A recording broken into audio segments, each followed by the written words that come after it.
Hello and welcome to the We Recommend podcast, a movie podcast where every week we recommend a movie for you to watch and then come back here and listen to us discuss. I'm Jesse. I'm Jason.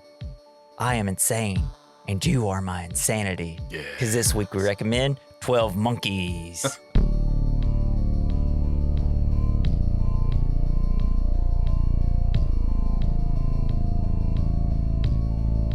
Jason, I'm so damn glad you wanted to do this movie for the podcast. This movie rips, dude.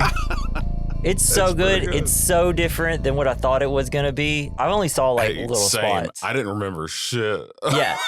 The whole time, I thought it was they were in a post-apocalyptic present and then they were going to the future.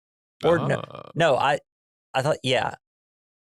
I thought they were, so just from the vagueness of watching it and seeing clips, I thought he was traveling to a post-apocalyptic area. Turns out that's just 1996 in Philadelphia, I guess.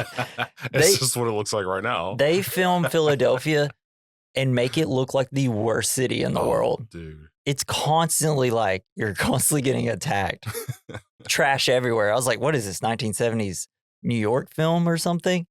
I was like, man, this place is run down in this movie. Man. And then it's like, oh, wait, no, that's the present. I was like, what? It was so, it was very surprising when I watched it. I was like, oh, okay, I did not see that coming. Yeah, I heard a TikToker named Pearl Mania, and he was saying that they have trash tornadoes in Philadelphia. Really? I didn't know that is a phenomenon that is just for them. For what I know about Philadelphia, it's now this movie, all of M. Night Shyamalan's movies. Really? It's Always Sunny in Philadelphia and the Eagles. Go Birds. That's all I know. So, yeah, I guess outside of M. Night Shyamalan, it's all pretty trashy. Got the Eagles fans. Just fucking got the Eagles fans. Just kidding. I've rooted for you guys in every Super Bowl you've been in. You know, maybe things have changed since 1996. Yeah. It has been 30 years. Well, except I will say it. It's Always Sunny. They're trashy people, so you only see the trashy side in that show. But yeah, this movie goes.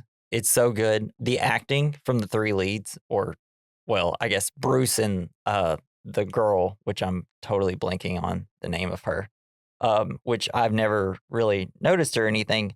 Madeleine Stowe.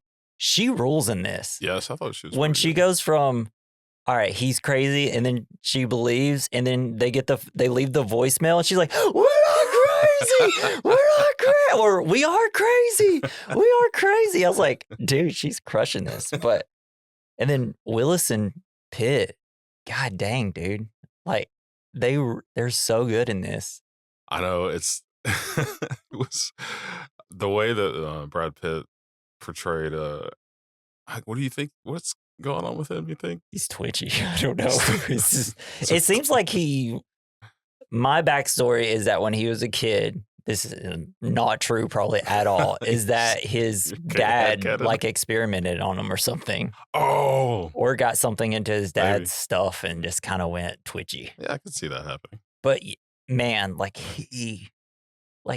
don't know. He's already kind of I feel like when in movies, he always eats, and I feel like maybe that's because he's a twitchy guy when he's acting. I don't know. So instead, he just shoves his mouth with food. Oh, that makes sense. So in this, he's got nothing to eat, so he's just crazy. But yeah, he's great, and it seems like a prelude to Fight Club, like his character in Fight Club. Yeah, a little bit. Now, this movie actually made me want to do Fight Club soon. Yeah. So you know, is that your double feature? No. But I definitely want to do Fight Club now. Yeah, I kind of want my oldest to see it. Fight Club? Yeah. Yeah. I mean, how many times do we get to look at Bruce Willis's butt? Yeah, right. I couldn't get it. And like speaking of Bruce Willis in this, it's kind of great. He's like one of the most charming actors ever. Not charming at all in this movie. No, he really made me just be like, oh man, you're hard to believe. Yeah, he kidnapped a woman. Yeah, and it's just like it's like manhandling her. Yeah, just like, man. Usually you're kind of more suave, and that's kind of what you're known for. But he gets close. Yeah, sorts of. And then whenever you do, it's just like, oh man, now he's kind of run down and beat down. So I don't know. So what is it about 12 Monkeys that like draws you in or that makes you like it. It's like Arc Raiders. Yeah, it is. I put that in my notes somewhere. It's like at one point, it's like towards the beginning, I put, oh man, Arc Raiders much?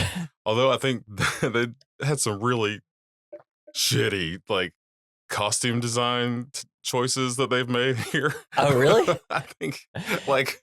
Well, this is it's very Terry Gilliam, who he did a movie before called Brazil, and it's esoteric, futuristic, kind of weird. Like everybody's outfits are like strange, and the way people act are always strange in a Terry Gilliam movie.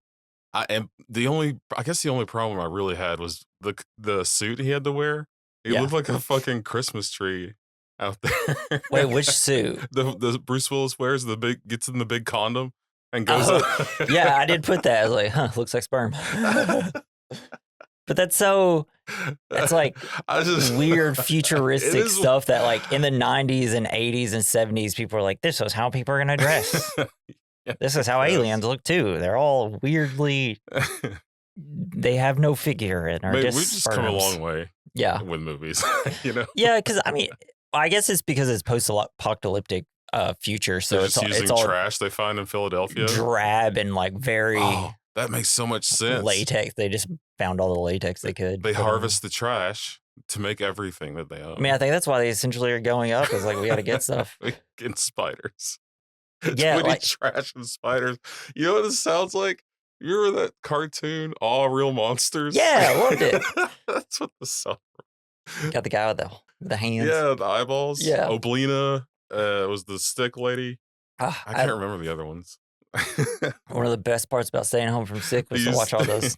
They use toenails as money. Yeah. Well, I think with 12 Monkeys, obviously I'm a big time travel guy. Yeah. Love time travel movies. We've done so many on this podcast. This will make a cool video game. I mean, they've already made like Time Splitters, I think was one kind of like this. I never played that. I never played it. I wanted to. But it was kind of sweet. Yeah. It reminded me of this. And then just, I don't know, it's always it immediately, well, obviously I kind of enjoy all the post-apocalyptic stuff, like future when he goes up and there's this like lions and bears and stuff. It's like, what the fuck is going on here? You think they know that there's bears up there, right? Yeah. But they send them up in a Christmas tree. Yeah. And then don't give them a gun. Very much eatable. I don't know if they even have any at this point. They have to have something. They set him up with a flashlight and a suitcase. Yeah. Even like with all the tech, like the giant ball that whenever he gets in his chair and he like is lifted up and that giant ball comes to him. Crazy. And it's got like all the eyes of everyone. And there's one where it's a TV and you got the doctor and then you got like a glass in front of it to like so he could see closer. I'm like, can you see through the TV? And then like the face is all stretched out. Yeah, it's like every choice in this movie is so fascinating. And then as soon as they send him back to the wrong time, it immediately becomes like, oh shit, it's even better. That was sweet. And this is it's based on a French film, La Jetée. Ooh. It was made in 1962. All it is though, it's pictures and then like a lot of like whispering over it. And it's very weird. And it's something that like you go to film school, you have to watch. Yeah. And it's just kind of interesting. I was like, oh man, I can't believe I never saw 12 Monkeys, even though I knew that the little short, because I think the movie's like 28 minutes. As a college kid, I did not appreciate it because I was like, snooze fest, Mr. Professor. But I watched a little bit of it yesterday after watching this, and I was like, oh man, no. Why did fucking rips? So Pitt, Bruce, and Madeleine, they obviously crush. Which performance out of those three did you like best? Well, I thought it was really cool. I'm not really sure. I thought she did really well. I had my issues with Bruce and Brad, but yeah, I mean, none of them are like good people except for Stowe, but I feel like they all. I mean, as far as like portraying, like, I don't know, maybe Madeleine. Yeah, she really is really good in this. Well, one thing I thought was really interesting was like she has this deja vu going on kind of with Bruce's character. Yeah, because he's like, why do I know you? And I learned the other day playing Disco Elysium that there's an opposite to that called jamais vu. where Really? nothing that you see every day seems normal to you. Huh. So it's the opposite. You know what I mean? Whoa. And I never I ever feel like that's thought about that. that's Bruce's character. Just like you wake up confused every day. Yeah. Like, where am I? I think they have a brain tumor if that's the situation. Well, that's what I'm saying. It's like one of those fleeting moments, like deja vu. Yeah. Usually. Man, that's wild. It's just like you're sitting there watching TV. The next thing you know, I don't know what any of this is. And then like 5 minutes later, What like, is that? what is happening? Who am I? Where am I? And then it's like 5 minutes later. Oh, that's who I am and where I am. Whoa, I'm gonna look more stuff up about that. I think it's pronounced Jean Mevu. It's French. Yeah. I actually think Bruce Willis is probably my favorite in terms of acting in this. I just think he really does a great job. He really did good, especially when he kind of flipped. Yeah, it was so like two different characters. Whenever like he comes back towards the end and he's all sad and it's like, I'm crazy. Yeah, just like send me in. I'm like, it's wild because that's when both Stowe and Willis both really, it kind of kicks into gear for me. I'm like, this is so much fun, and they're crushing it. So, do you have a favorite time travel movie? And is it kind of like your favorite subgenre of sci-fi films? Because I think it is mine. I think time travel in sci-fi is probably my favorite. Yeah, I think that really kicks ass. I don't know about a favorite. I don't know what my favorite time travel movie is. I used to love Back to the Futures, but as far as more of this type, I mean, Looper is so good. Looper I was love cool. Looper, and yeah, I think that might be it. And it's funny that Bruce Willis is also in it. I think I just love Bruce. I love Bruce Willis. And then, well, we also did Source Code, which that was one I liked a lot. Yeah, that one was great. And then, there's obviously Back to the Future. The Back to the Future is a movie that I like, but it was never like a pinnacle movie for me. Like as a child, it was for me. I never really watched it as a kid, so I was older when I watched it, and I was just, I don't know. Every time I watch it, it's hilarious and great, but like it's just never like one of those movies where like I gotta watch Back to the Future, Doc's one of my favorite characters ever made. He's fantastic. And then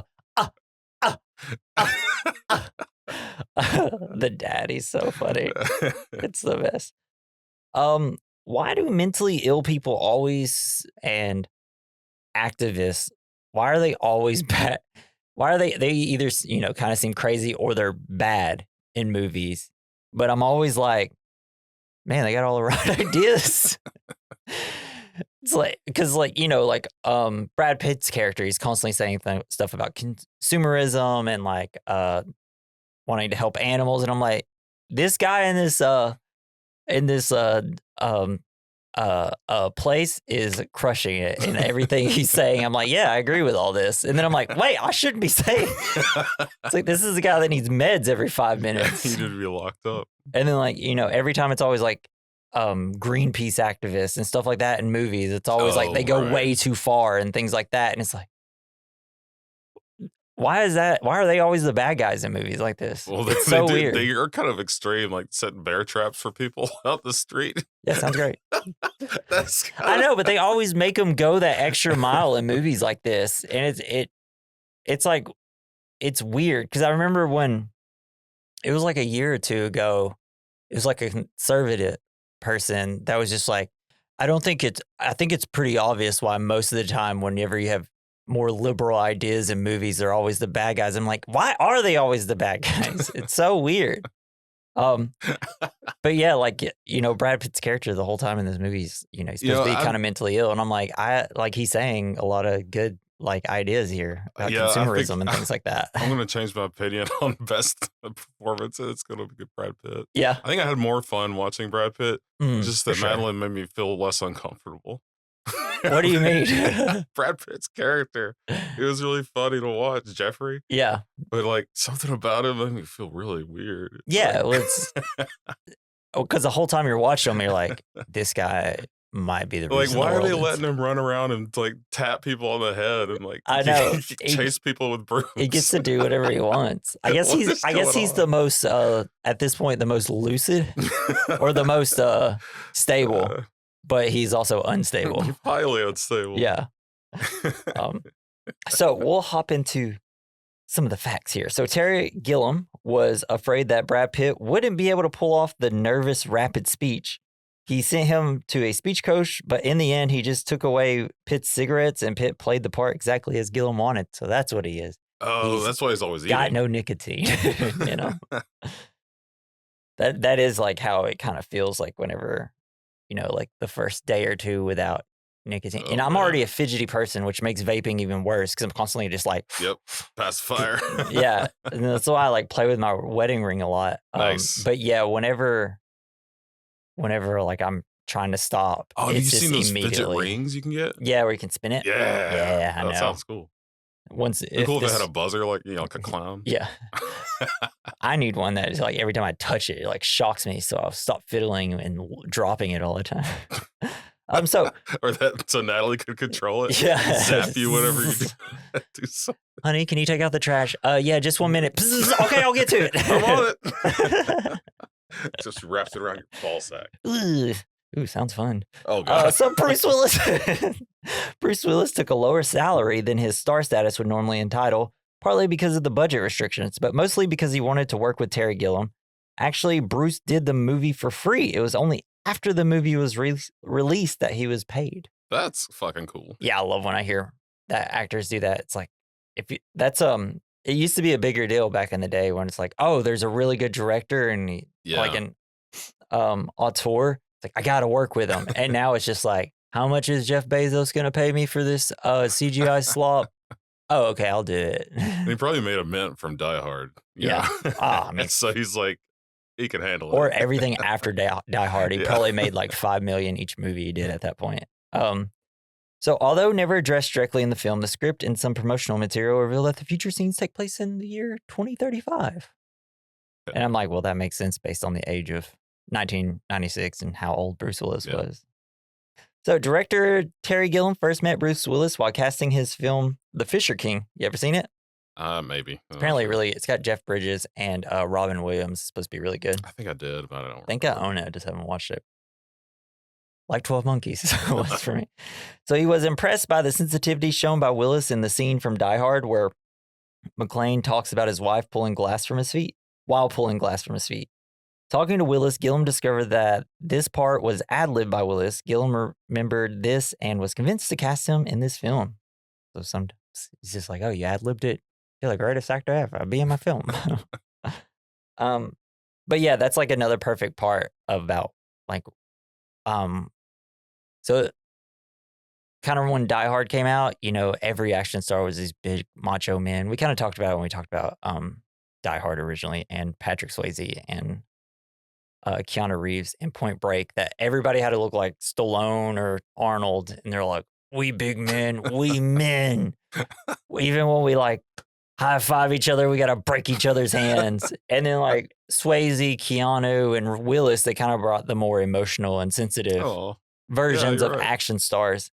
And like when that makes me think him pulling the glass out of his feet, like him sitting on the bed talking to Stowe, just being like, just turn me in. I don't deserve to be here. And I'm like, that's something that like Arnold wouldn't be able to do. No, no way. Oh, turn me in. He'd be setting traps from the police. I don't want to be back. Crush that accent. He just rips apart the police car. Yeah. Takes off the handcuffs as soon as they put them on. I am future now. I ate disease. So when Cole is drawing blood from himself, the shadow of a hamster in a hamster wheel can be seen on the wall.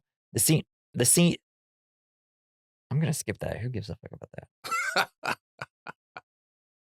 So the first cut of this film didn't do too well in test screenings, and so those involved discussed making major changes to the film. However, producer Charles Roven and director Terry Gilliam, who attended the screenings and had talked to the audience members, felt although viewers had certain issues with the movie, they generally loved it. Since Gilliam had final cut, he eventually decided largely to keep it as it was. When released, it went on to make over 5 times its budget. Nice. And the budget of it was...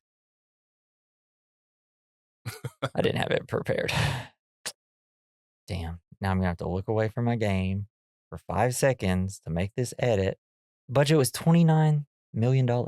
So it crushed. And it's so weird because you just don't feel like movies like this would make that much money. Like now, if you have weird ass movies like this, sometimes it's like, it's not going to make that much money. And it's like, hell Well, yeah. you also had things coming out like bats around this time. You remember that one? Where they introduced bigger bats to take care of the little bats? And didn't like the bats were like, yeah, because there's like the one They really mated big with one. them? Yeah. It's just like, what the An fuck? even worse bat. I remember seeing that on a sci-fi channel when I was a kid. I will say I do love movies that just are like, it's the creature, bats, Yeah. frogs, beavers. I don't know. Good creature feature. Yeah, I love them. So the Army of 12 Monkeys is inspired by a passage in L. Frank Baum's novel The Magic of Oz, in which the Gnome King and Kiki Aru convince 12 monkeys they will have an endless supply of food if they become human soldiers for them.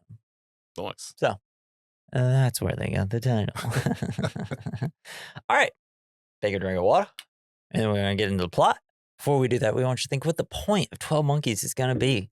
And if you have any idea, you can leave us some fan mail. Link in the top of the description. It just says, send us some fan mail. You click it. You can text us from your phone or your computer. And then at the very bottom, there's an email. We recommend mailbag@gmail.com. Just send us some goddamn fan mail. Let us know if there's anyone out there on the top ground. Ooh, yeah. Hey, is anybody from the future? Let us know. All right, Jason. I don't know if I'm going to make it. Yeah, man, are you okay? I'm so fucking full, Jason. I'm so full. Why do you do this to yourself? Because I was like, we're going to do 2 movies. It's going to cross into my lunch. Usually when I eat lunch. So I was like, you can't possibly take a lunch break? Let me eat a bunch because we got to hurry up and get this done so I can also edit it. Yes. All right. Man up, Jesse. Some people go to war. I could talk and be out of breath. That's okay. You're at war with yourself. 12 Monkeys, 1995. James Cole is a convicted criminal living in a grim possible. Stroking. I'm having a stroke, not stroking. In a grim apocalyptic future. In 1996, the Earth's surface was contaminated by a virus so deadly that it forced the surviving population to live underground. Seems so fun. Oh, yeah. Uh-huh. Also, I love the jail. Oh, where It's everyone lives now, so- apparently? It seems so terrible. It's awful. Oh, giant crane that you just have to I know, hang. like the hand thing, or like the when you pick up the toy, the crane toy. Yeah, it's like The that. crane. It's so good. I immediately was like, I I want love. that job. I was bummed we didn't get more of this. I was like, let me see this future a little bit more inside this like underground area Like they're the in. aliens from Toy Story. Yeah, Oh. I'm assuming there's like a whole separate like suburb or something. Like yeah, where people aren't further- in prison. yeah, I'm sure this is just like probably an isolated prison place. I thought it was really interesting how you're forced to be social, and that was one of his problems. Yeah. Like I would never make it in I this, know. in this future. Like, please give me 5 minutes to Let myself. me eat some spiders. I just want to be alone. Yeah. A lot of spider stuff in this. Didn't expect that. So we start with having a flashback of a kid seeing a man shot, and it turns out that little kid is Bruce Willis. And then later, we might find out someone else is Bruce Willis. We'll see. In 2035, James Cole is a prisoner living in an underground compound beneath Philadelphia. Cole is sent to the surface periodically to collect biological samples to ascertain the condition of the planet. This is where I put our graders much. So yeah, but this is his first time going up though, isn't it? Seems like it, yes. Because they were saying no one comes back, Yeah, except and for- everyone is kept separate, And usually, if you do come back, I think they just send you back in time. Situation. and you're pretty much gone forever. yeah, you're- because you're you go insane. Yeah. When you go to the surface, you dress as a sperm and then an orange futuristic suit. When he goes up, a it's festive sperm. Yeah. When he goes up, it's a snowy rundown landscape. He collects a roach and then gets scared by a bear. Bear's like, hey, see you later. After collecting more samples, he finds a sign with a red monkey on it saying, "We did it." Then a lion roars Yeah, on a the building. MGM lion is up there. Oh, Love it. Just like immediately, I was like, I didn't know what this was. I don't know why there's a lion just roaming in Philadelphia. And we'll find out later. So, to earn a pardon, Cole allows scientists to send him on a dangerous mission to the past to collect information on the virus. thought to be released by a terrorist organization known as the Army of the 12 Monkeys. If possible, he is to obtain a pure sample of the original virus so a cure can be made. Cole is troubled with recurring dreams involving a chase and a shooting in an airport that I said earlier. So yeah, it's just like, hey, you get pardoned. I don't know where you go after you get pardoned. This is why I wanted a little bit more. The colony. The colony. Be social again. It's like you have to. You get there, it's like, I don't want to talk to anybody. Just send me back to jail. So on Cole's first trip, he arrives in Baltimore in 1990, not 1996 as planned. He is arresting for creating a public nuisance and doesn't have any idea on him. And then it turns out... He's also covered in goo. Yeah, and he like beat up some police officers. Yeah, Cole is hospitalized in a mental institution on diagnosis of Dr. Catherine Rayleigh. Cole claims that he lives underground and says that he is supposed to be in 1996, which is the past for him. I don't know, this part, or like Bruce is just kind of crushing it. He's just like drooling out of his mouth. But like, I don't know. You think they drugged him already? Yeah, at that point, well, whenever she first talks to him and he's in a cell, he's already been drugged and and he's just I just drooling. thought he was like, his brain was rattled from time travel. Yeah. This movie is also anti-doctors. These doctors are the worst. Very anti-doctors. Both doctors in future and now. Even Madeleine, like she's not a good doctor. Yeah, no, yeah. Not at all. Not that I could tell. At first she seems good, and then like about an hour and a half in the movie, or an hour in the movie, you're like, lady, you're making some wild choices Did here. they have online psychiatrist school, doctor programs? It seems like that's what she did. So Jimbo is scrubbed down. He asks for a phone call, but everyone is very rude to him. I said Jimbo because that's what the one guy calls him the whole time, and I loved it. So there he encounters Jeffrey Goines, a fellow mental patient with fanatical animal rights and anti-consumerist learnings, or accurate ones. Just educate him a minute. Jeffrey goes on a spew about commercials and how everything is automated, so all humans are left to do is consume. It feels correct that he says that. And everything is so unnaturally like weird in this psych ward or whatever to me. I don't know if this is a normal thing, but they just the cartoons playing are absolutely nuts. It's almost like in every like movie, like it's always just like some old like 30 years behind the times on whatever cartoons they have like mental patients in these wards like watching, and I'm like, do y'all just not have like regular TV? They're just encouraging the insanity. Yeah. And then I love like because Jeffrey's the one that's got to show him around because I guess he's the only one that can talk at this point in this place. Yeah, man. Most of them are pretty comatose. And there's like a guy that like constantly keeps sitting down in Brad Pitt's seat, and he keeps slapping him on the head, telling him to get up. And I love it. It does it like 3 times. Yeah. And on the third one, you can see how the third time they do it, you can see how frustrated the guy that keeps sitting on the tree is like, I just want to sit here. And then there's also this guy, he like comes up and he says, I'm from outer space. Yeah, Planet Ogo. It's like, it says, he's from outer space and that he's neurodivergent, escaping different realities. And I'm like, well, I mean, he might be because Bruce Willis is from the future. I'm like, I don't know. This guy might be an alien. He could be true. Anything at this point could be true. But then when he puts his head on his shoulder, it's like, and then you see his bunny slippers. Yeah. Snappy dressing, though. Yes, very snappy. Except for the shoes. Yeah. Cole is interviewed by a panel of doctors and tries to explain that the virus outbreak has already happened and cannot be prevented. He says that the virus will be released by the Army of 12 Monkeys in 1996, and by 1997, only 1% of the population would survive. He says that he was sent to the wrong time and begs to make one telephone call to sort all this out. Cole tries unsuccessfully to leave a voicemail on a number monitored by the scientists in the future, but the number was not being monitored in 1990. And it's just like a family, or it's like a single mother with like 5 kids that are just going bazonkers, just banging on everything in there. She's like, shut up. But yeah, like tough luck. It's like, I mean, you should have monitored maybe just like 10 years before it happens, just to see if you can catch anything. You know, I don't know. So Cole wants to escape. Jeffrey tells him it's possible, but Cole grabs a spider and eats it. And you're like, I have no idea what this would be. Well, you could kind of see him. He was looking for something to put it in. Yeah. But at first, I had no idea what he was doing until he goes back to the scientist and say, hey, I swallowed a spider if you want it. And it's like. And that looks like one of those hobo spiders. Like the giant ones, right? Those are toxic.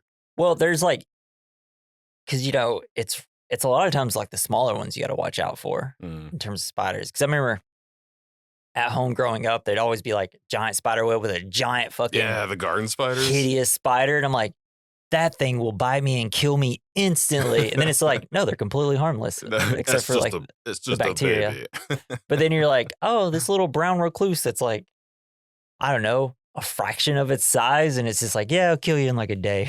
It'll make your body parts rot away and fall off. That's what I did to my dog. Sucked. Ooh, that's rough stuff. Yeah. Anyways. So Cole wants to escape. Jeffrey tells him it's possible, but Cole eats the spider. Jeffrey keeps going on about germs, and while he does, Cole eats the spider. I already said that. Then Jeffrey says he can help him escape. Wasn't he like saying, you're not crazy? And then he eats the spider. And he's like, oh. You know, actually, even compared to me, that's a little weird. He also says he will get out soon when his father hears he is in there. Orderlies come in and Jeffrey moons them and starts acting up. The next day, while we see experiments done on animals on TV, Jeffrey hates it and Cole says maybe humans should go extinct. Jeffrey snatched the key and tells Cole it's time to escape. So he starts up some chaos, but Cole's drugged out of his mind. He gets kind of far before being found out and then restrained again, though. Yeah, it was kind of wild. Like a Benny Hill movie was for a just letting second. him walk by. Yeah. No questions asked. Like the security guards, like, see you later. Is that like normal protocol? Because he just calls it in. He doesn't actually try to arrest him. Yeah, I think it's just maybe like an idea that like no one Did they think he was cares. Did he think he was a doctor?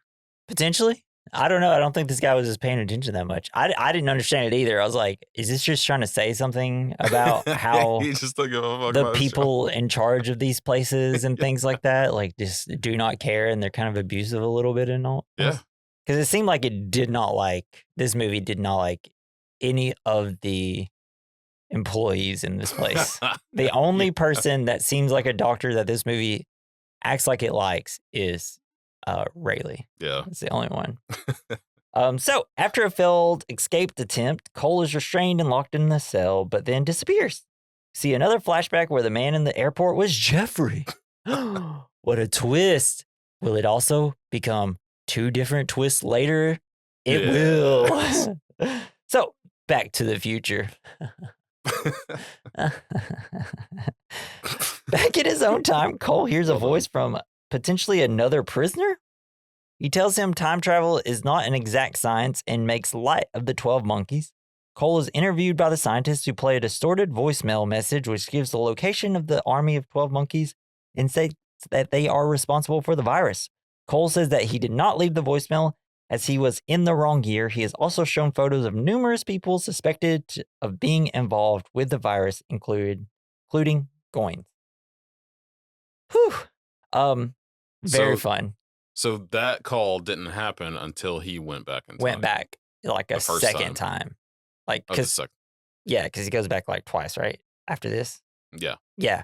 And this movie is a time loop movie. Everything's already happened. We're just seeing it from the certain point. Well, that's what I was asking though. Is this a recording that they already knew about before they sent him back in time? Yes, because if it happened back then, it's had to happen. Because they keep saying that he can't change the future, even though he's trying to. Yeah, but that would have meant that he changed the future. Yeah, it's just one of those things where you can't change your fate. It's gonna happen. But yeah, love it. Love that shit. That stuff makes me all giddy inside. If I wasn't just chock full of food, I'd be pumping my arm right now.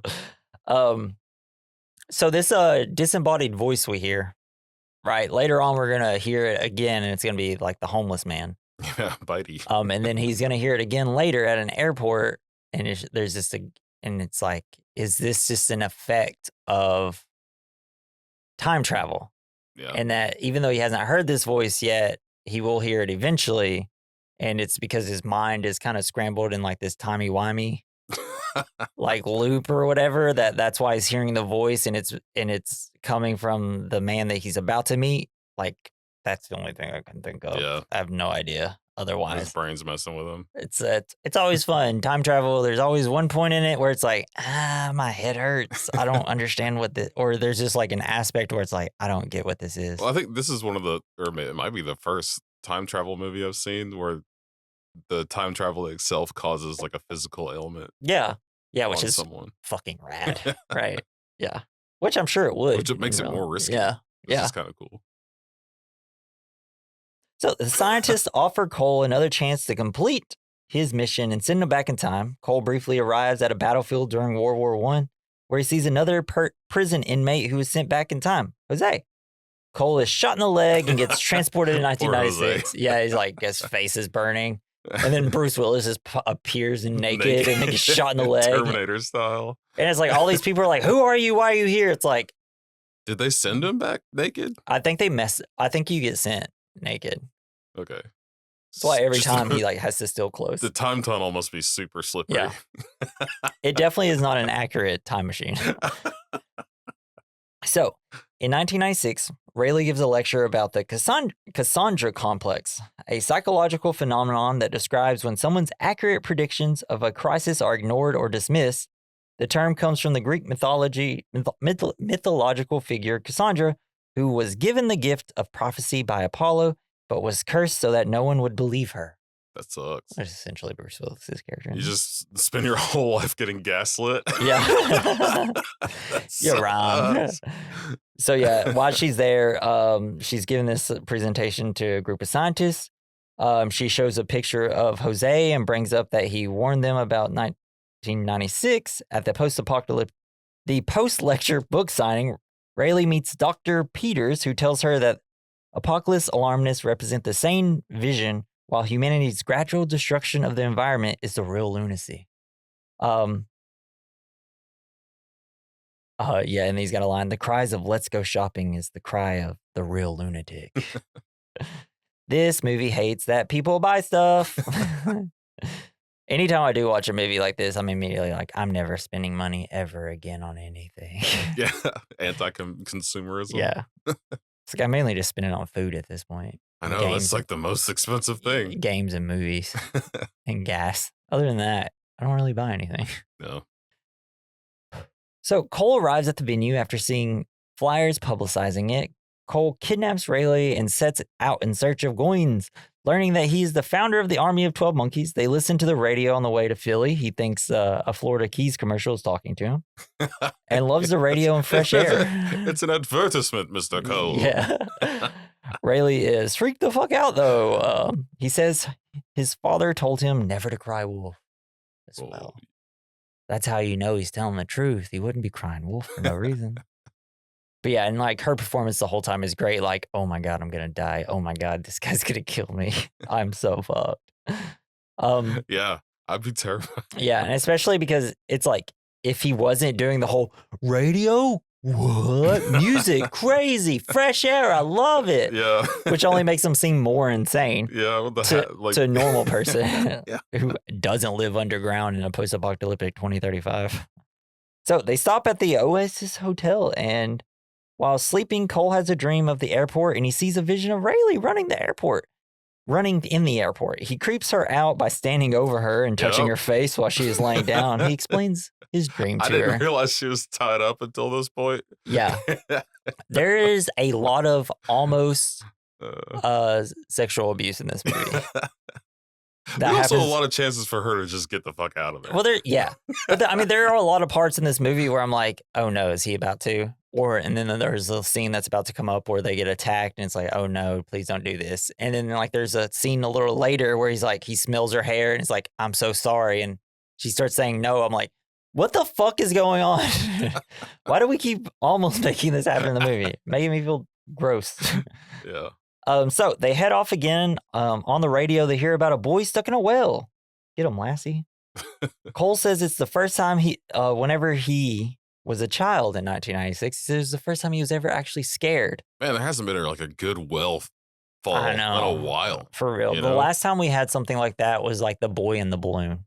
I don't know if you remember that. Where he tied a bunch of balloons to his. Well, there's like this chair? giant helium balloon, and I guess he got in it, and it turns out that he wasn't in it at all. Oh, I don't know if you remember. I think they had a documentary on it. So on they're Netflix. just watching this chair fly through the sky, and they thought he was on it. No, it's like a giant balloon, and he was inside the balloon. Yeah, and so they couldn't see him, so they didn't know if he was in there or not. And they're like, "We can't pop it. We just kind of gotta wait for it to fall down." And then it like turns out he wasn't there at all.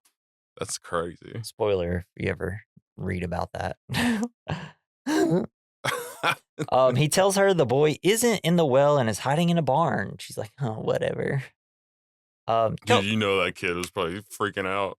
He's like, "Oh man, I didn't mean for it to get this bad. This got a little bit crazier than I thought. So I can't go back now. My family is going to be ridiculed forever." So Cole stops the car because he sees the 12 monkeys sign. She could have left, but gets out. He drags her around following a paint trail of the 12 monkeys. He goes into a homeless den. They are both attacked. Cole fights them all, both off. Then they run off. Cole sees a door with a pig over it called FAA, where they have animal noises playing. He goes in saying he wants to speak to the leader, then pulls a gun on them when they're like, "We don't know what you're talking about." Then they mention Jeffrey. They explain that Jeffrey didn't think protesting was enough and wanted to do more like setting off snakes in a Senate meeting. Jeffrey then wants to help his father with his work to help protect animals. Which, it's like, oh, this is how he's going to get the virus because they're doing like biological work in his business and stuff like that. It's crazy that he tells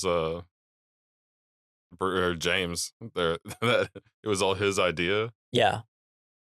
So that kind of threw me for a loop. Yeah, because the whole time travel. Yeah, it's just like, hey, you gave me the idea in 1990. If they never would have sent him back, they would have been okay, or they had to potentially, but it had to happen because it's. But it really wasn't his idea. Yeah, it wasn't his idea. Okay. Anyway. So they steal one of the cars to go find Jeffrey. Rayleigh tells him that he heard about all this from Jeffrey in the Mental Institute. He then reveals he has been shot. She says he has to take it out. While taking out the wound, we hear, I don't know why I'm doing it like that. We hear more radio about the Newman boy in the well. She takes out the bullet out of the wound and sees it's an old-timey-wimey bullet. He loves seeing the son. He sniffs her hair and says sorry and looks like he's about to molest her. And then it cuts away and I'm like, what did he do? Yep. But when he grabs her wrist, he's like, sorry. Yeah, and it's like, stay tuned. It's not going to be that bad. No. We hear two guards at a mansion talking about lowering a monkey to find the kid in the well. There's a lot of monkey business in this movie.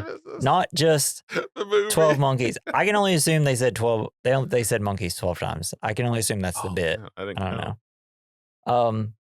We see Cole hiding under a car and goes to the mansion, but drops his gun. Classic. So in the mansion, an old man is making a speech, which is Jeffrey's father. Jeffrey is sleeping and then is called away to meet Cole. Yeah, he gets mad. Yeah. He's like, my father's going to make a presentation. Yeah, I was getting some sleep in. When Cole confronts Jeffrey, he denies any involvement with the group and says that in 1990, Cole originated the idea of wiping out humanity with a virus stolen from Jeffrey's virologist father, Dr. Leland Goines. After getting upset, we hear while Cole is being...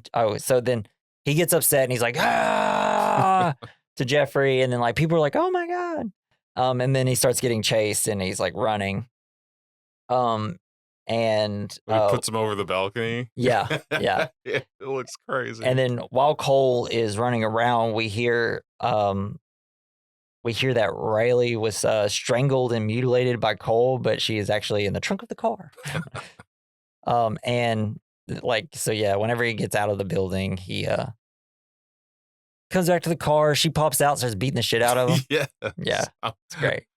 That was awesome. But then she still just wants to just give some help to him. That's when she could have totally got away. Yeah. She had him by the balls. Well, which, I mean, then, like, while trying to get help, Cole just disappears and she turns around and she's like, well, fuck. And then we kind of cut away to she's being interviewed by Christopher Maloney. Dun, dun, dun, dun, dun, dun, dun. because he's the Law and Order guy. Yeah. Or more importantly, he is Wet Hot American Summer guy Oh, nice. that talks to a can and loves a refrigerator. That's him. Yeah, that's him. Wow. Yeah. So I love that guy. Yeah. At her house, she finds out that the kid was actually hiding in the barn. Got her. Cole's like, told you, bitch. And then there's also a line where like someone's like, oh, do you need to take something? She's like, sedatives mess with my head. And it's like, well, you don't have any problem prescribing it to the mental patients, right? Just willy-nilly injecting people with them. This movie hates the way people are treated in mental. Yeah. I mean, it's sorry truth. Yeah. So Cole is transported back to 2035. They are where they are singing Blueberry Hill. They tell him he is close to getting his pardon. He says he just wants to get well. Do you think these people would know how to wake someone up gently? That's been through like a traumatic experience, right? You know? Hey, we know that time travel is scrambling your brain, so we're gonna sing really close to your face a very jarring song to wake up to. He's begging to, he's starting to lose his mind, so he's not even sure that he's like any of this is real anymore. Yeah. He's like, am I hallucinating at this point?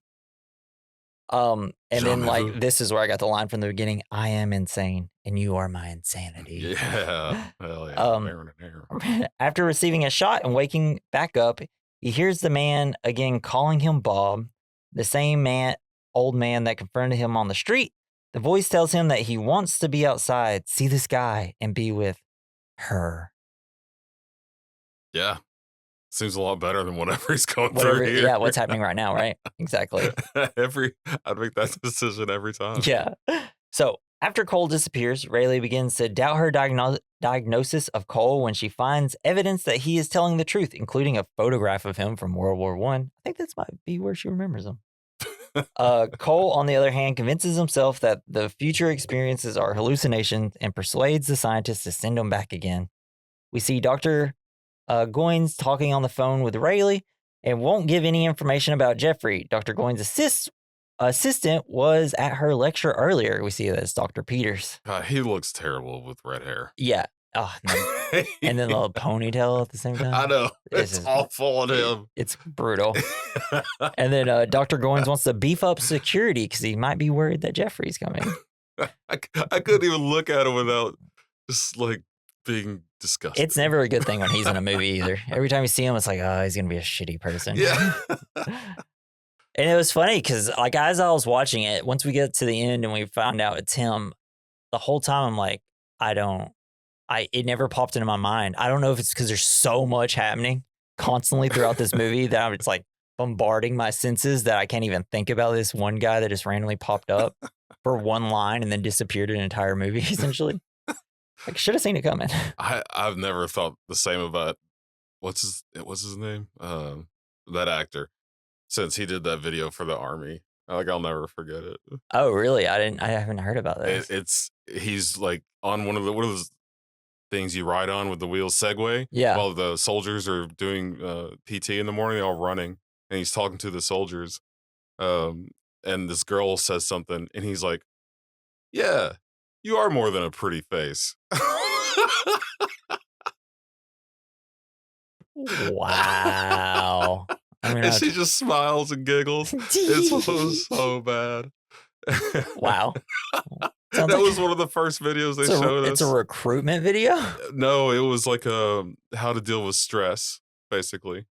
And like, they never showed it again after that, but we did watch it. Was everybody just like, what the fuck? Nobody said it. Or everybody's like, nah, she just a pretty face in my eyes. That was probably more like it. Yeah.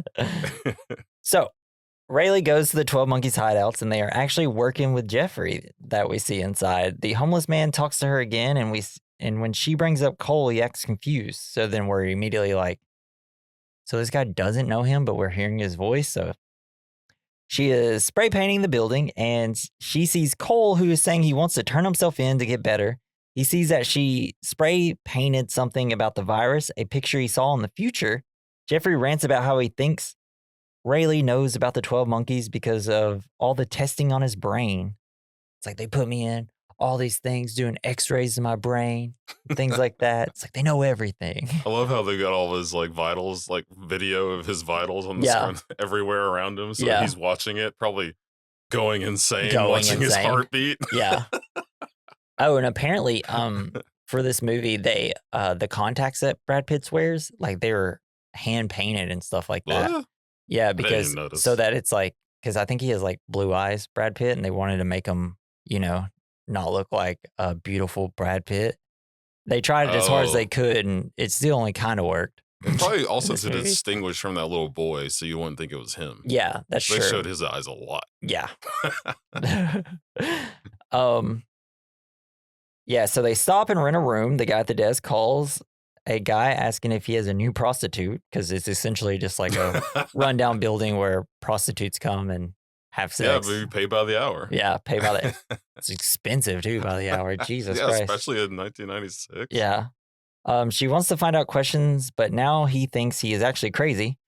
Then she shows him a picture of World War I. He tells her he wants this to be his present, and he wants to stay with her. And it's just like, oh, Bruce Willis is acting good and making me feel. No. And then Rayleigh has the idea to call a number from earlier, but is interrupted by Pimp, who thinks she is a prostitute and is in his territory. Yes. This guy plays a great and like crazy psycho person. And then like immediately a wimp. As soon as he doesn't have the upper hand, he's a baby. He hits her, and Cole attacks and kills him, or so we think he's going to. She just wanted to tie him up and rob him. It's like, because at this point she's like tie him up and take his money. It's like, we're gonna need it. Yeah. But then it's like we think he's gonna kill him in the bathtub. It ends up just pulling out his own teeth so that he can't be covered in blood. With a knife. And it's like he can't, because apparently we learned he can't be taken back to the future if they can't find him or something. Well, yeah, it's like something in their teeth. I don't know. So that was real. Yeah. Because look, when he showed opened his hand, it was just a tooth. I didn't see anything. Yeah. Well, yeah, it's just 2 teeth. So I don't know if it's you have to have all your teeth.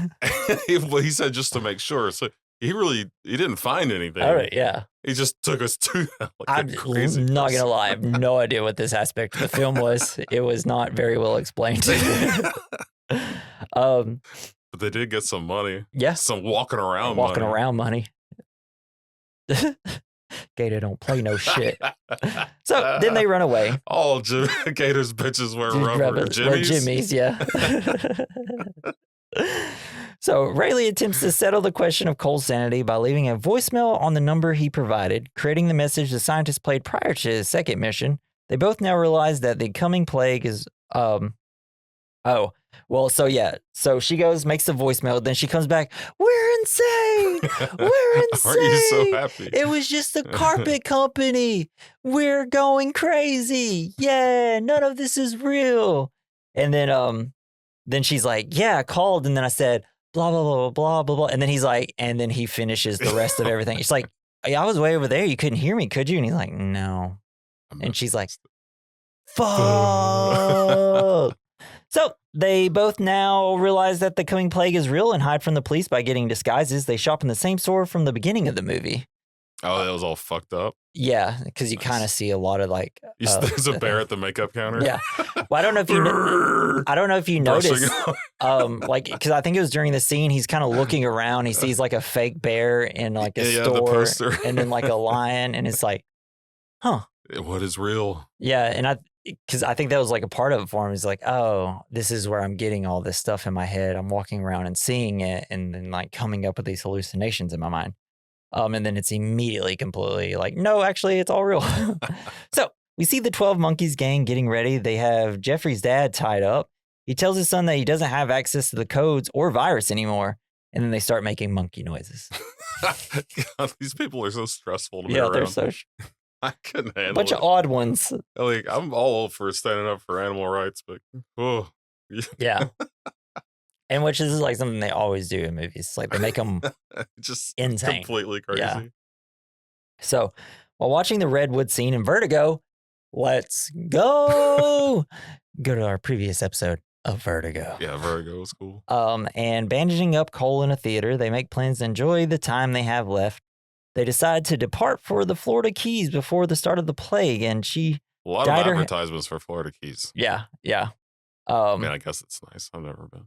I mean, I'm assuming they just put all that in there just to be like, oh, and they're going to go to Florida Keys, and it's just all a setup to make sure they get to the airport. And wear a Hawaiian shirt. Yeah. Before the start of the plague, and she dyed her hair blonde like a Hitchcock female lead. Oh, yeah. And These are watching Birds. Birds, all of them, Psycho. They all have blonde hair. At first, she is so happy that, oh, wait. He says it's like it's like my dream now. And it's like you should be doing everything the opposite of what your dream is to make everything completely wrong. She says it's like she has always known him, and then they kiss and embrace. I know. I was sitting there trying to figure out how the fuck does she know him? Is she going to end up being like his mom?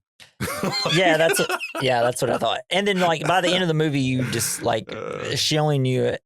I'm assuming one of two things. She saw him in the World War I photos, and that's how she knows him. And then also just kind of maybe that's like the product of messing with time. Like the ones you get close to, maybe it kind of just like gives them weird deja vu and stuff like that. Maybe. So you see that the 12 monkeys have let out a bunch of animals from the testing center. While in a cab, they learn about the 12 monkeys and how they have struck, but it was just letting out the animals. So they're like, oh, it's all safe. We are kind of crazy still. And then you're like, oh shit, what do we miss? Yeah, right. Now we got to start over. Yeah. And then so Cole and Rayleigh learned that the army of 12 monkeys was not the source of the epidemic and just releasing animals. Or was it? Was Red Hair in charge of 12 monkeys? Could he have given them the idea? No, I don't think so. Okay. Yeah. So at the airport, Cole realizes that he was at this airport as a kid. While getting tickets, we see a case that we saw from the earlier visions of Cole. Cole leaves a last message telling the scientists they are on the wrong track following the army of 12 monkeys and that he will not return. We see someone dressed like Jeffrey from Cole's vision getting a bunch of tickets all over the world. Cole goes to the bathroom and he hears the voice from the future, and it's just some guy in a bathroom stall. This poor guy. And so it's just like, I'm assuming he's just hearing things. Man, I bet this happens a lot in Philadelphia. Or like, is this guy from the future and he just follows him around? But the guy didn't sound like it. It sounded like the older man. So yeah, I don't know. Maybe it's just like time. Won't even know how to describe it. Makes your brain jelly. Yeah. So Cole is soon confronted by Jose, an acquaintance from his own time, who gives Cole a handgun and instructions to complete his mission. Rayleigh spots Dr. Peters at the airport and recognizes him from the newspaper as an assistant of Jeffrey's father. Peter is about to embark on a tour of several cities that matches the viral outbreaks chronologically and geographically. So we should talk about this. Yes. He's going to die too. Yes. What's the point? I don't think he's even going to make it to be king. Be king? Or how long does it take for you to die from this thing? I mean, it seems like he's already having trouble. Pretty much immediately, it seems like. It's a fast acting for sure. And you think like towards the end of his journey, they see this guy that is sickly ill and dying, like, oh man, you can't get on this plane. Yeah. And do you think, which I mean, maybe we'll get into it a little bit later at the point, but so like in this whole movie, like all these mentally ill people are being told that, you know, they're dangerous and have all these problems. And then it's just a doctor that is like, I'm going to destroy the world. I was like, I feel like there's a little bit of a point there, right? Yeah, that guy's a true psychopath. It's like how we're treating all these like sick people, and then this doctor is just like, he views humanity as a disease. Yeah, and it's like, man, this movie. A couple of red flags we all looked over with this hates guy. Doctors. So Rayleigh tells Cole that it's Peters. While they are fighting through a crowd, we see security checking Peters' bag and little Cole in the airport. Peter tricks security because the virus is invisible and looks like empty containers. Yeah, I'll never understand what would make someone like want to open a canister Yeah. like that. Yeah, it's like, look, yeah, it's a I guess virus. TSA has really come a long You way. can't. 1996, you used to be able to do whatever you want then.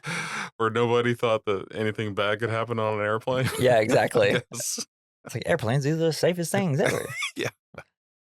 So Cole, while fighting through security, is fatally shot as he tries to stop Peters. As Cole dies in Rayleigh's arms, she makes eye contact with a small boy, the young James Cole, witnessing his own death. The scene that will replay in his dreams for years to come. Yeah. Peters aboard the plane with the virus sits down next to Jones, one of the scientists from the future, who comments that her job is insurance. The young Cole watches a plane take off from the ground outside of the airport. The end. I kind of really just just really ran by the ending, the climax of the movie, didn't I? But it really is. It's just like a long slow motion thing of him running and then just get shot. And he looks like... Yeah, you've already seen the scene like 5 times already. And he looks exactly like the guy that got shot at the beginning of the movie. And it's right. Mustache was falling off. Yeah. So, what's the point of the movie? I don't know. It's something like feeling hopeless about not being able to change the future. Yeah. Yeah, that's kind of what I put. You can't change the past, but you can learn from it, which I feel like is the ultimate point of the movie. It's like, hey, you can go back in time. You can't change any of it, but you can learn and then, fix the virus. And that there's definitely something going on with our healthcare system. Yeah, right. No, it all seems to be checking out right now. And yeah. Consumerism, like basically everything that Brad Pitt was talking about. Yeah. So, and then also, like, the whole move is just like a facade, right? Bruce Willis is just being used. All they need is to know who set off the virus. Once they know this, the doctor is sent back in time as insurance. And it's like just a whole time loop movie. Because I'm assuming, like, when that's the scientist, she looks exactly the same age from 2035. Oh, shit. Assuming it's like, oh, so now we know it's this guy. Now we can go back in time. Now I can go back, be on there, get the virus, learn from it, and then come back. She's insurance, and then yeah, that's how I perceived that final. Do you think she took the virus back to the future? Well, she at least got her hands on it a little bit, so that she's definitely infected. She touched his hand. That is what I don't get, because he opened the whole canister, but I guess it's closed while she's. I mean, it's already around. I don't know. I think they kind of like just. I think she took it back to the future and destroyed the human race for good. Yeah, maybe it was her the whole time. I also find it interesting that the present looks like post-apocalyptic. Everything is run down and the streets are filled with homelessness and trash and everything. So yeah, you couldn't even tell the difference. I feel like it just seems like Terry Gilliam was trying to say something about President in America, maybe. I don't know, back then.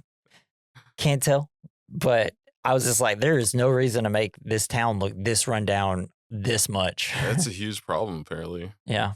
Which I really didn't know about. You never really hear about it in Philadelphia, mainly just New York and LA and stuff like that. They never really come out and say it about other cities. I guess it's because those are like the most liberal parts. So it's like a topic in Tennessee that people constantly talk about. And it's just like, I didn't want to talk to you. Why'd you just walk up to me and bring that up? Yeah, well, I think Trash Tornado kind of sums it up. Yeah, I mean, got to look that up after this. So we're going to hit our next category, the good, the bad, the ugly, the fine.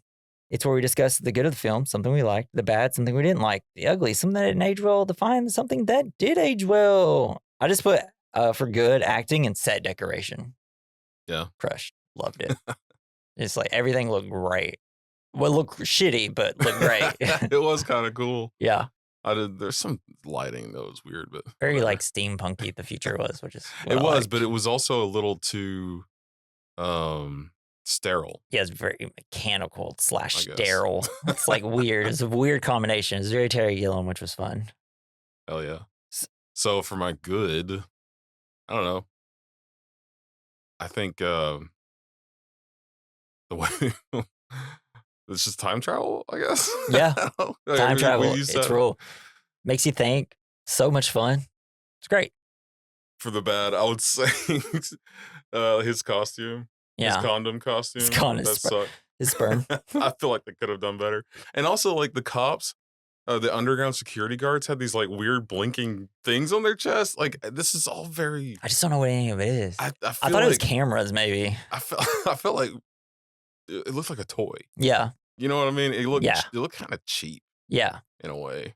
But maybe if you think that they're getting all their garbage and they're making it into Yeah, if things, everything that is could be like possible. they're just kind of like probably recycling all their plastic to Yeah. make things and things like that. Yeah. I think that was kind of what it was trying to do. They Just repurpose like everything's toys repurposed. for real things. Yeah. It's like I don't even know how they made that giant ball TV thing. I don't know. For my bad, I didn't have anything that I thought was bad in this movie. I thought the film holds up pretty good for 1995. For the ugly, movies always make the crazy people talk about a virus that is going to kill a bunch of people, but in real life, it's the people who don't believe in the viruses that seem more crazy. And also Terry Gilliam, he was very anti-Me Too. Oh man. Yeah, he has some comments about things like that he did. Shit. I mean, it was mainly just like we're just like ending people's careers with like no evidence things and stuff like that, which I don't know. Well, I mean, because he's like, yeah, Harvey there Weinstein. is a lot of evidence. Yeah, so it's like in some cases, it's like a lot of cases there was plenty of. Most of the people that got Me Too, there were like pretty obvious reasons why they should have been. Yeah, that's true. But it's always also that kind of thing where, I mean, and there were people that is like, you know, they start getting Me Too and it's like, oh, it turns out it didn't happen. And I then can't imagine that was the majority though. Wasn't a lot. Right. No, but I mean, there were like some, like even like some creators that like I watched and like got Me Too, and I was like, this really came out of nowhere.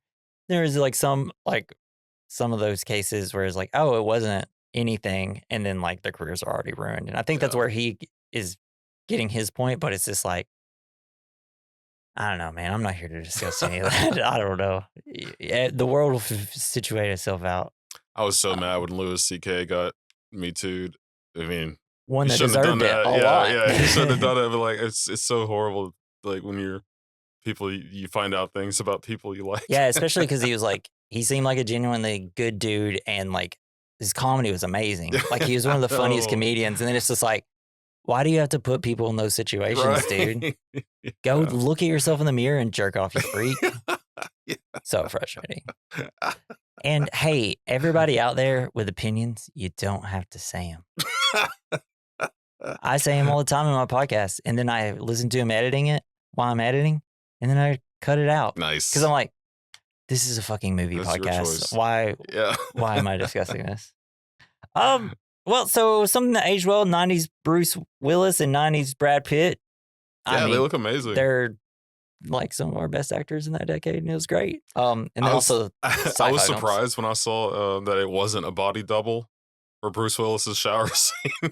I was like, for sure they used a body double. He would show his butt. He showed his butt in plenty of movies for free. Are you kidding me? He got paid later. Who shows their butt? I'm sure he probably got a lot of money after this. This is bad business. Once it made 5 times his budget, I'm sure the boy got paid a lot of money afterwards. I'm sure it was one of those clauses like I get for butt stuff. I'm sure he probably got a portion of the profits. It's like, I'll sign on if I can get some profits from it. But yeah, that's you got anything for the fine? Aged well? I don't know, weird science shit, you know? Yeah. It's always fun, like mad scientist type stuff, which these guys are on the verge of, I feel like. Yeah, and I feel like if you're going to make a sci-fi movie from the future, it's got to be a little wacky. It needs to be wacky. Otherwise, why set it in the future in sci-fi? So we're going to hit up our next category and our final one, double features, where we recommend a movie to go alongside this movie. I picked the 2004 very... It's called Primer. I don't know if you've heard of it. I don't know. It's a time travel movie. It's made with $7,000 budget. What? Yeah. Crazy. And it's essentially like these two guys just going to make a time travel machine. Very tough to watch in junior high when I first watched it. Is it like the time travel machine that Napoleon's uncle used? It's so not cinematic. The movie is not cinematic at all. And it's just like, there's portions of it where like, it's not like, hey, they time traveled. It's like, it just kind of happens. And then the next thing you know, you're seeing multiple versions of them in different areas. And you're like, what the fuck is going on? That sounds cool. But then like I watched it a little later in life and I was like, oh, I get it. It turns out I needed to not be like, what year? 4? Like 13 or 14 when watching this, and then I could understand it. So even a movie like my mom watched, she's like, yeah, I really liked it. Don't know what happened, but I liked it. And I'm like, Nice. are you where I get all my sci-fi and time travel stuff from? It is. But yeah, it's just like two friends make a time machine and it's great. So what do you got? Really like shaking it for like the time travel sequence. Yeah. It's like rocking back and forth. It's wild. It's just like, it just goes to show you what you can make with even on a low budget. It's fun. I guess I'll choose Fight Club. Yeah. Jeffrey reminded me a lot of what's his name? Tyler Durden. Tyler Durden. Yeah. Just less twitchy. A little less twitchy. Yeah. More fisty, less twisty. He did get fisty. He was real fisty about it. And he wore the gloves to get fisty sometimes. Yeah. Get fisty. Cool. So that is the conclusion of this week's episode on 12 Monkeys. I hope you enjoyed it. And if you're like me and watched it for the first time, hell yeah, right, guys? Make sure you join us next week for Anaconda. Watched it earlier this year. Wanted to immediately do it for the podcast, so now we're doing it. It's a goofy ass movie. Don't ask me what John Voight's doing. Screaming snakes. Yeah. Derpy ass looking snake. I love him. He's so handsome. So yeah, join us for Anaconda. It's a 90s classic, baby. It's so bad that it's just bad, but I also fucking love it. No, it's a very fun. Wow. It's a very fun. I can't wait. Very fun 90s movie. It's like back when we could even make bad movies and they're still better than any movie, any mediocre movie today, just about. But yeah, join us next week for that.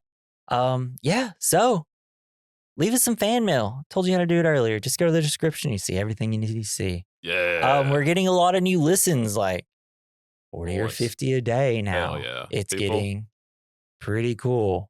I'm getting very excited.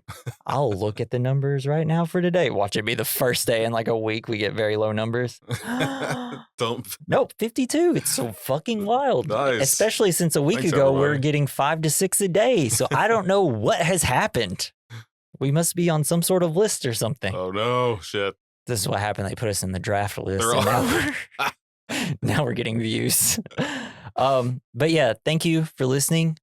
Please leave us some reviews, rate us, like, follow, subscribe, tell your friends about us. Please. It won't hurt you. Probably. Put down Pocopia and leave us a review. Dude, that's a big ask. It is. But yeah, this has been the We Rate. Oh, thank you, Joey Prosser, for our intro and outro music. Follow him on X at Mr. Joey Prosser. This has been the We Recommend podcast. I've been Jesse. I've been Jason. Time travel. Bye. Back in time.